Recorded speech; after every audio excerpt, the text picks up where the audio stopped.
All right, everybody, welcome to the third game between the High Inquisitors and Team Orange. If you're just joining us, this is the third game of a best 2 of 3 lineup, and both teams have won one of the games, so it's been pretty evenly matched. We saw the High Inquisitors playing extremely well in their first game, and vice versa for Team Orange. Team Orange has been going for a while now. They lost their 2 of 3 bout against Team Leoric Jenkins, but because they actually won one of their games against them, they qualified to fight against this team, the High Inquisitors, who would otherwise have a bye, which we thought might be a little bit unfair to put them right into the round robin semifinals, which is coming up next. So this will be the last game that I stream on my Twitch account. At the end, I'll link Baron Maven's Twitch stream so that you guys can join over there, and we can all watch the round robin semifinals together, and that'll be fun. It'll be fun. So far in this game, we've seen an Orphea ban, which I think is extremely smart given the multi-kill capacity of who was it? Was it Saturn? You'll have to forgive me, Team Orange. I don't remember which one of you was the Orphea player, but you were incredible, and consistently getting multi-kills with your Orphea chomp, which we've seen a lot of today, a lot of Orphea chomp. So I think that's a really smart ban. We get typical bans over here on the side of Team Orange, Joanna and Garrosh, so we end up with Diablo, of course, and Rhaegar. Brightwing has been banned, so likely we'll see a healer pick on the side of the High Inquisitors.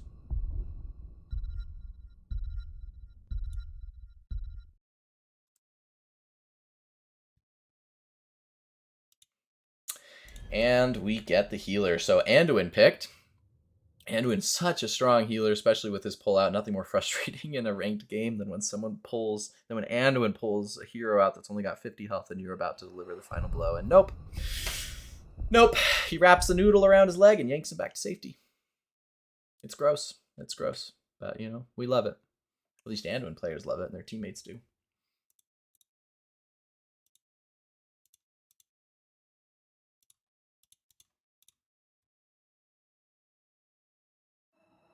Even if we just worried about... All right, and actually they did end up picking Greymane, so perhaps Team Orange had some inclination that Greymane was going to be a player, because I remember they banned them last game, but this game, of course, there's only so many bans in a game. If there were 10 bans per game, that might be pretty interesting. Actually, that might be a fun tournament concept. Or you could do, I don't remember what it's called, but you could do it where you can't play the same hero twice. And if a hero appears in a game, then that hero becomes off limits. And I think that's a fun way to get a lot of variety in the game, for one thing, but also to see people not playing at their best, which is sometimes more funny than them playing at their best. We have seen players at their absolute finest today. It's been inspiring to watch, but I love bloopers so much. Maiev and Mal'Ganis, 2 new faces. That's extremely exciting. Maiev is I think one of the coolest characters in the game for her potential. Extremely hard to pull off. But Killer Fairy, she's a strong player, so we'll see what goes on with that. Li Ming picked over by the Team Orange over here, and then Darth Raven is the last one to pick. I wonder if he'll pick... Was it Kerrigan that he played? Maybe I'm thinking of a different team. Nope, he picks Hanzo. Both Hanzo and Maiev have extremely complicated physical damage heroes.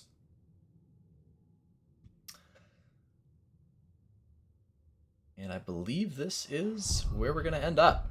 So if we look at the meta, we've got Tank, Healer, Bruiser, and 2 Assassins. Pretty standard. The High Inquisitors don't have a mage on their team, which is potentially kind of a late game pitfall. It tends to be that mages are the big nukes at the end of the game, and they're able to put out a lot of damage. Li Ming on the side of Team Orange is a mage, so maybe that'll be an advantage. I don't know.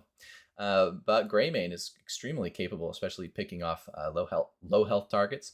Maiev has sort of the opposite thing. She goes in and she can do a lot of broad damage to the entire team. Over here for the High Inquisitors, if we look at their composition, they're running Ranged Assassin, and a bruiser, and another ranged assassin mage with a tank and a healer. So pretty typical lineup. Li Ming, played by Shadow Sheila Saturn on, sorry, is that Rhaegar or Grey? It's not Grey, man. He would be a wolf, yeah. So Rhaegar. And Turtle Soup, playing Gazlo again. Darth Raven again on Hanzo. Played very good last game. If it ain't broke, don't fix it. And Lexibo on Diablo, one of the strongest tanks in the game. Anduin, played by Skin Maniac. Souza on Greymane. Pina Colada, playing Mal'Ganis. Killer Fairy, playing Maiev. And who's on Ragnaros? Looks like it's Striker Killa. Pre-game fight. A time-old tradition. Everybody goes middle. They duke it out. They remount. They spin in little circles. It's extremely fun. A little bit cathartic. Just a really nice thing the community does. We get the meatball from Ragnaros going out, doing a little bit of damage to that Mal'Ganis managed, but most of their team is sleeping. Maiev gets 3 with her Cruel Chain. Of course, oh yeah, see Greymane pulled in and then pulled out. That is the joy of playing Anduin. I can pull up the talents here.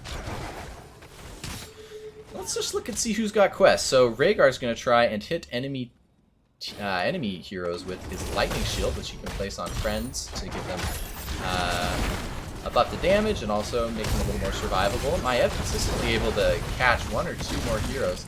Takes a lot of damage in the meantime, but nobody dies, so it's okay. She knew. Oh my gosh!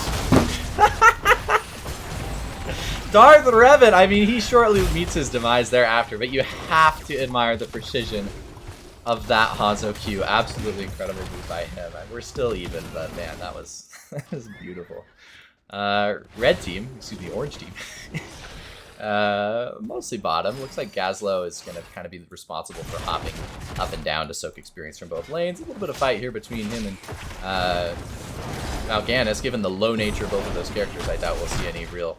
I doubt we'll see any progress come from a fight like that. Greymane taking the camp. That's perfect. Meanwhile, we've got Team Orange doing the same thing over here. Neither team giving the other the advantage. Both going for the early camp so that it's available as often as possible during the game. Diablo kind of surrounded here, but he's too tanky. I don't think...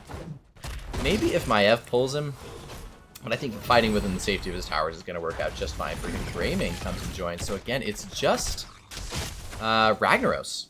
It's just Ragnaros covering the other lanes. Of course, he has some support from the camp, but the other team does too, so it's not necessarily an advantage. He goes up.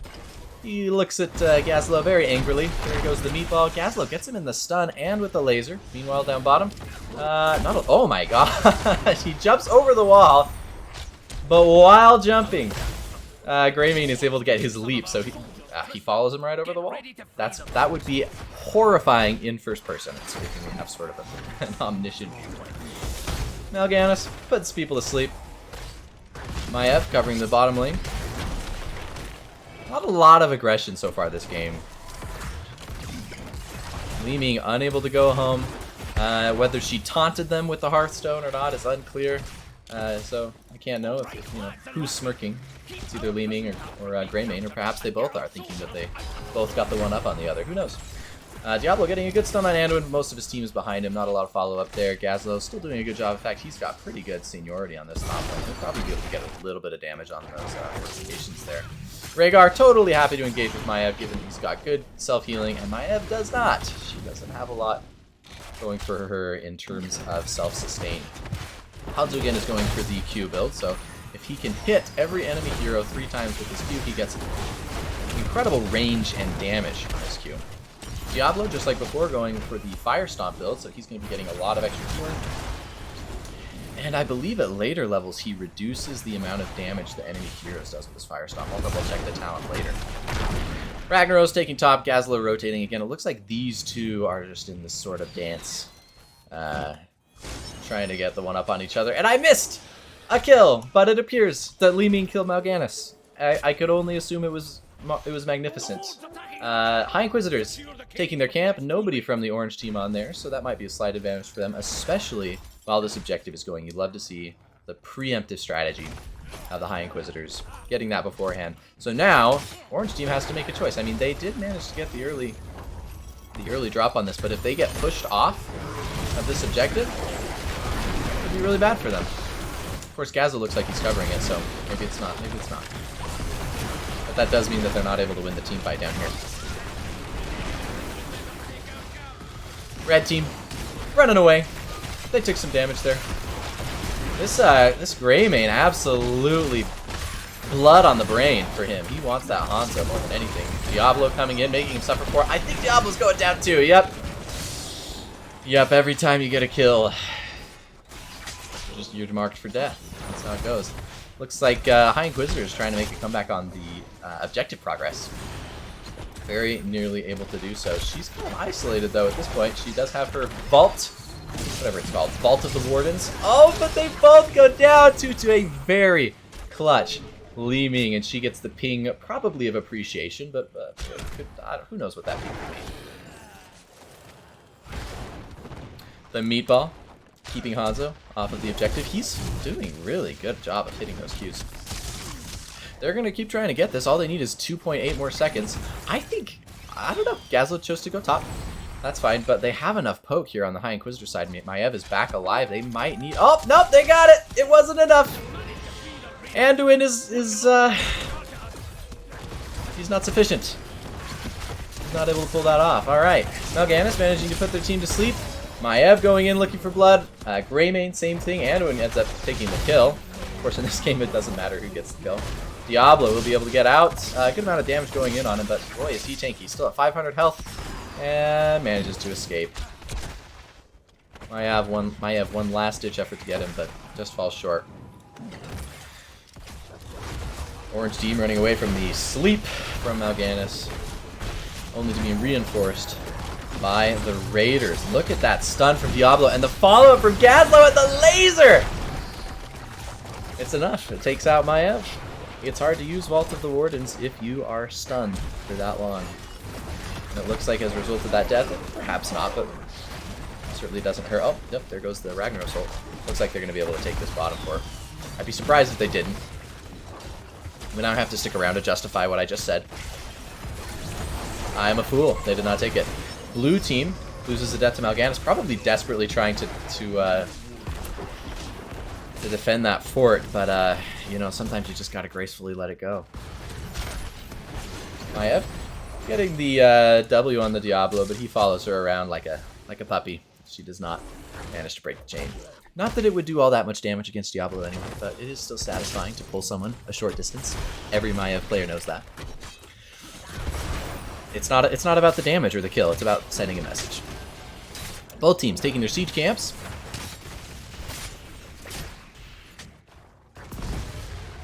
And Diablo and Gazlo covering the middle lane. Looks like this set of mercenaries will hit it with fresh health. Maybe Diablo will try and stop him. Gazlo alone against 4 players. He knows it. He's backing up.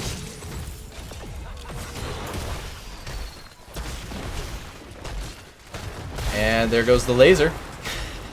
Does he have the talent that gives him turrets for lasers? There goes the ult, and he hits 2 people with the lasers. Not enough follow-up and damage from other members of the team. It would be good if they had a Diablo there to follow up with some additional CC and maybe... Oh, yep, there we go. So, Li Ming able to put the damage in, and the teleport comes out, kills Maiev. No problem. No problem. Mal'Ganis using his ult regains a little bit of health and then flies away. He's just a little bat boy. It's adorable. It's adorable. What was I looking at? Gazlo's talents? Where's he? He is over here. So he took... No, he did not. Death Laser now stores 2 charges, and each enemy hit reduces its cooldown. So it's just like a laser damage and frequency build, which is cool. I don't play enough Gazlo to know if that's popular or not. I know I usually take the one that when you hit a hero with your laser, you get more turrets, because I'm just obsessed with turrets. That's why you pay Gazlo. But apparently, some players are more mature than me, and that's fine. That's fine, I own it. Red team moving up north, followed closely behind. I say red team, they're the orange team. By blue, the High Inquisitors. And is Ragnaros caught out? Nope, he manages to get the cast on this. Lots of ults going out here. Not a lot of follow-up on them. Gazlo able to get the laser, and the Gazlo goes down. Absolutely destroyed by this Greymane here. You know, it doesn't hurt that Ragnaros is doing his thing over to the west. Fight is still going full swing. Rhaegar absolutely committing to this, but he goes down. Diablo, he's got to run away. Maiev is going to be... Oh, she's going to hit him. Yep, yep. They don't call her the Warden for nothing. There's not a lot of getting away from her once she's right next to you. Unless she's on cooldown. Unless she's on cooldown. High Inquisitors get a little bit of damage from these minions. That's nice. These guys are the real MVPs of the game. They're risking life and limb. You know, for them, there's no chance of coming out of it alive, but they go anyway. Very brave. Team Orange taking a lot of damage in their attempts to keep the High Inquisitors off of this objective. If High Inquisitors can take this, then they can kind of get a comeback. It kind of looks like Team Orange is taking it at the moment, which is so impressive given that this, I think, is their 6th game. And they are still playing at full capacity. There goes the Gaslow, managing to pull 2 in. Diablo posturing to kill the Maiev, but not enough. There goes a couple ults. Diablo! He's the lord of something. I'm not a Diablo player, right? He's like the main bad guy, right? I mean, they named it after him. Kind of a StarCraft guy myself, but he's cool. He's cool. I like him. So that is one death. Maiev will be back in 15 seconds. So if the... Oh, yes. Orange team forcing the fight. They know that they're a man up. Mal'Ganis not wanting to take death for an answer. He turns into a bunch of bats. That's what I do whenever I'm in danger. And there goes the heal on the Li Ming. Rhaegar doing a great job keeping this health, the team healthy. Team Orange just trying to keep the objective going as long as they can. Looks like Maiev is back alive. She's on her way over. Probably, I mean, they've got a slight advantage here. That's not going to last very long, though. High Inquisitors, yep, they're managed to channel, and the laser's not going to be long enough, but the Hanzo arrow, of course, is. You know he's going to keep shooting you. And there goes the Gaslow, managing to get most of their team, but look at that stun from Anduin! It gets most of their team, and not to be outdone. The Greymane absolutely trying to tear into them, but some pretty incredible healing from Rhaegar, who, unfortunately, for whom it is too much. And Diablo has to run away with their healer gone. Team Orange has to retreat, and High Inquisitors takes the reins back on this game.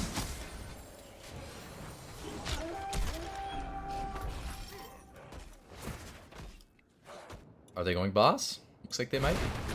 And that might not be a bad choice. With an enemy at 10 and 20 cooldown left to come back into the game. And Anduin there to heal them. They can definitely maintain it. Interesting choice not to go here. It seems like somebody on the Orange team could probably try and sneak around and grab that last 3.3 seconds left on the objective, but it looks like that's not in the game book for them. And there it is. Didn't take too long, did it? I guess Greymane is one of the highest DPS in the entire game. He's incredibly squishy, but man, does he hit hard. Oh, there's the Hanzo ult just barely misses. Mal'Ganis using his ult too. He doesn't have enough mana to stay in the fight though. Ragnaros coming in, and Gaslow warding him off with the area effect stun. Both teams still want the objective, but Team Orange, they've got to work on that boss, or it's going to take that fort and probably most of the keep. There goes the fire wave from Ragnaros. Just a swimming pool of lava. And Gaslow managing to get his ult off, pull Ragnaros in, but he dies for it. He dies for it. What's it at? I think Orange team slightly behind in the hero kills, and they still haven't quite dealt with boss yet. I think that they've got to give. Yep. No choice. No choice.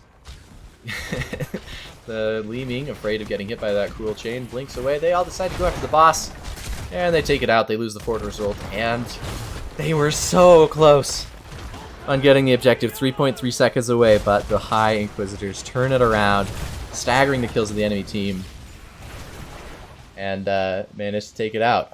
We have a Diablo expert in the chat. Diablo is the lord of slap fights. Thank you. I did know that. I actually did know that. That would have been my first guess. I just didn't want to look stupid. There goes the Hanzo arrow, getting that ult, and Maiev could do nothing. Oh my gosh. The humanity.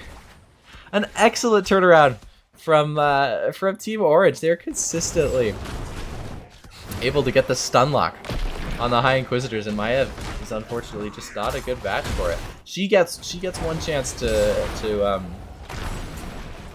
escape. She gets Vault of the Wardens, which makes her untargetable for just a second. If she can time that right, she can avoid one, but probably not multiple stuns, and they are so good about following up. I think, honestly, I am so impressed with the Hanzo and the Li Ming. Let's look at the damage. Hero damage. Oh, you know what? Oh, actually, no. Let's look at Orange. Not to outshine Greymane. He's doing great. Most damage here for hero damage is, yeah, Li Ming and Hanzo. It's a good sign if your Hanzo's able to keep up in damage with your top mage. Maybe I'll look at his talents and copy it for my own games. These replays will be useful. I'll know how to be a better player. It'll be really good. All right, we got the Orange team taking the boss. Not to be outdone by the High Inquisitors who did it earlier. They say, you know what?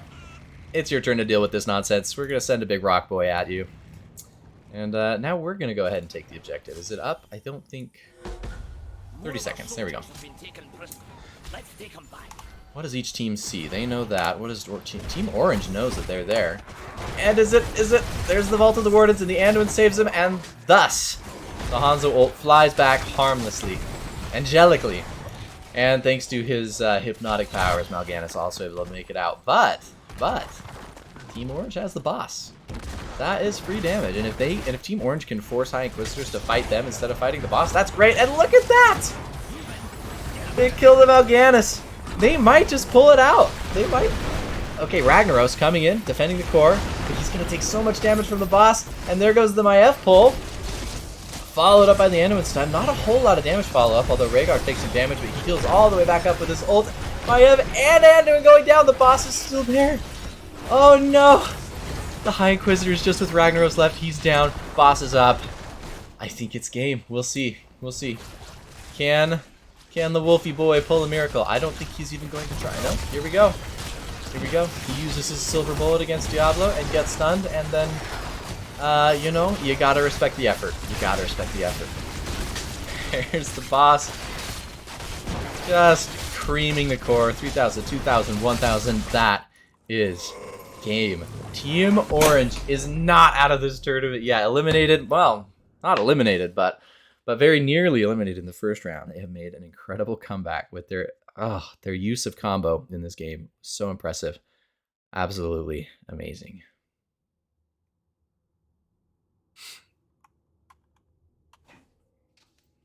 Thank you, everybody, for tuning into this fight. I'm going to go ahead and update the tournament details. Congratulations to